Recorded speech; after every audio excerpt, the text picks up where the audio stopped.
श्री शिवाय नमस्तुभ्य महाराज। जो महिलाएं खाना बनाते समय गैस चूल्हा धोती है तो कान खोलकर सुन ले। महाराज, अक्सर आपने माता बहनों को ज्यादातर देखा होगा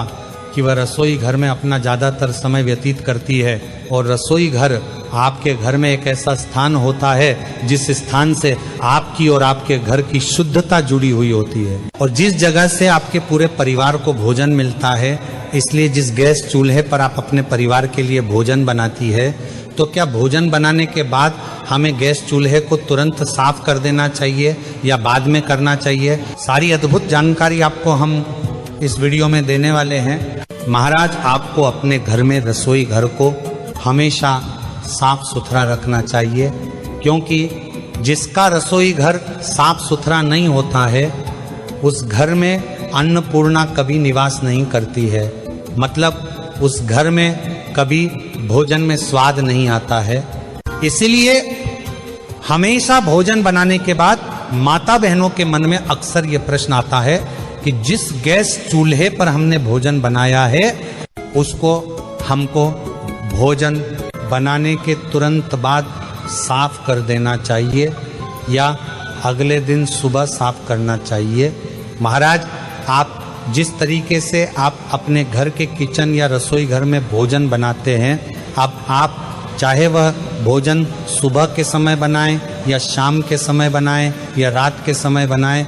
पर महाराज भोजन बनाने के तुरंत बाद ही आपको अपने घर में किचन में जो चूल्हा या गैस रखा हुआ है उसको उसी समय साफ करना चाहिए, क्योंकि जब आप गैस पर भोजन बनाते हैं तो उस पर आटा गिर जाता है, सब्जी के दाग लग जाते हैं जो कि अच्छे नहीं दिखते हैं, और उसी जगह पर आपके घर में माता अन्नपूर्णा का भी वास रहता है। तो माता अन्नपूर्णा हमेशा शुद्ध और साफ रसोई घर में ही निवास करती है। महाराज, इसी के साथ में आपके घर में चाहे कोई सा भी गैस या चूल्हा क्यों ना हो, वह कभी भी टूटा हुआ या चटका हुआ नहीं होना चाहिए। अगर आप अपने घर में किसी ऐसे गैस का इस्तेमाल कर रहे हैं जो कि टूट चुका है, जंग लग चुकी है, तो हमारे ख्याल से आपको उस गैस चूल्हे को बदल लेना चाहिए, क्योंकि जिस घर में टूटा हुआ गैस चूल्हा होता है और उस पर ही भोजन बनता है, उस घर में माता लक्ष्मी कभी नहीं आती है। महाराज, इसी के साथ में आजकल गैस चूल्हे की वैरायटी बहुत अलग अलग तरह की आने लगी है, पर आपको अपने घर में वही गैस चूल्हा लाना चाहिए जो आपके घर परिवार के लिए अच्छा हो, जिसमें माता अन्नपूर्णा का वास हो। आजकल आप जब गैस चूल्हा खरीदने जाते होंगे तो आप देखते होंगे कई तरह के अलग अलग डिजाइन के गैस चूल्हे आपको देखने को मिलते होंगे। वैसे हमारे ज़माने में तो स्टील का जो गैस होता है वही हुआ करता था, पर आजकल आपको कांच के गैस चूल्हे देखने को मिलते हैं, और काले रंग के गैस चूल्हे आपको ये ज़्यादातर देखने को मिलेंगे। अब महाराज, प्रश्न ये आता है कि जो कांच का गैस चूल्हा होता है और जो काले कलर का होता है, क्या वह गैस चूल्हा हम अपने घर में ला सकते हैं? तो महाराज,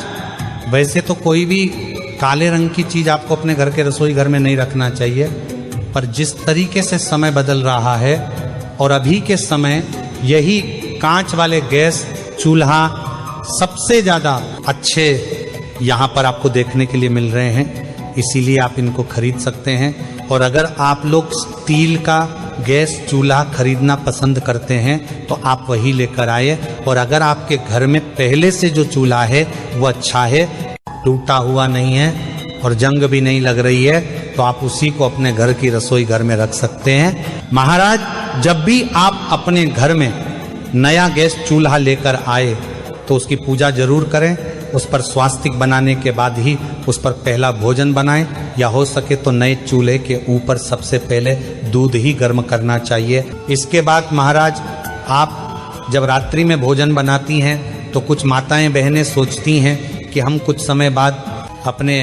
गैस चूल्हे को साफ कर लेंगे, और उस समय के बीच में वहाँ पर चींटियाँ आ जाती हैं और मक्खियों भी वहाँ पर आ जाती हैं, और जिससे कि आपका गैस चूल्हा अशुद्धता की श्रेणी में आ जाता है, और फिर ये चीज़ माता लक्ष्मी जी और अन्नपूर्णा माता को बिल्कुल पसंद नहीं आती है और वह आपसे रुष्ट हो जाती हैं। महाराज, अब कई सारी माताएं बहनें हमेशा कहती हैं कि उन्हें भोजन तो अच्छे से बनाना आता है, पर उनके हाथों से जब वो भोजन बनाती है तो उनके घर के सदस्यों को उसमें स्वाद नहीं आता है। तो महाराज इसका सबसे बड़ा कारण है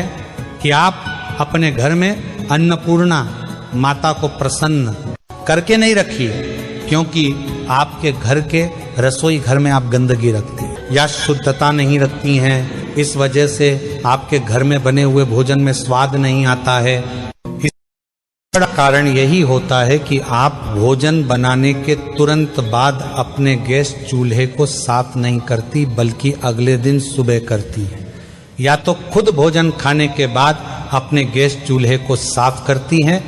पर महाराज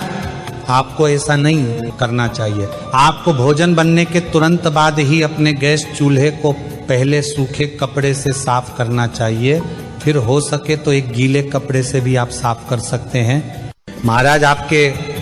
गैस चूल्हे में अन्नपूर्णा माता और अग्निदेव का वास होता है, इसलिए उस जगह को और गैस चूल्हे को आपको साफ सुथरा ही बनाकर रखना चाहिए। और महाराज हमने तो कई सारी माता बहनों को देखा है कि वो रात्रि में जब भोजन बनाती हैं तो ना वो अपने घर का गैस चूल्हा साफ करती हैं, और रात के जो जूठे बर्तन होते हैं उन्हें भी रात भर के लिए अपने घर की रसोई घर में छोड़ देती हैं। महाराज भले आप लोग रात्रि में गैस चूल्हा साफ करके सो जाओ, पर अगर आपने झूठे बर्तन अपने घर के रसोई घर में छोड़ दिए तो वो गैस भी साफ करने से कोई मतलब नहीं होगा। उस घर में माता लक्ष्मी जी कभी नहीं आती है। इसीलिए महाराज आपको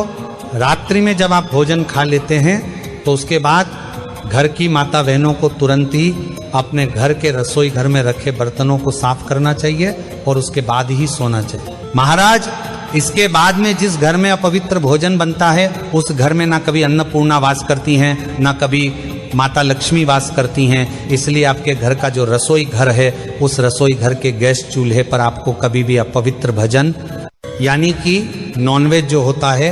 वह नहीं पकाना चाहिए, वरना अग्निदेव आपसे घर नाराज होते हैं और आपके ऊपर पाप भी लगता है, क्योंकि आप अग्निदेव के ऊपर गलत भोजन बना रहे हैं। और ऐसे घर में सिर्फ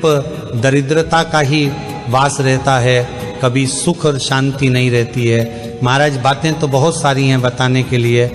पर अब हम आपको आखिर में बस यही कहेंगे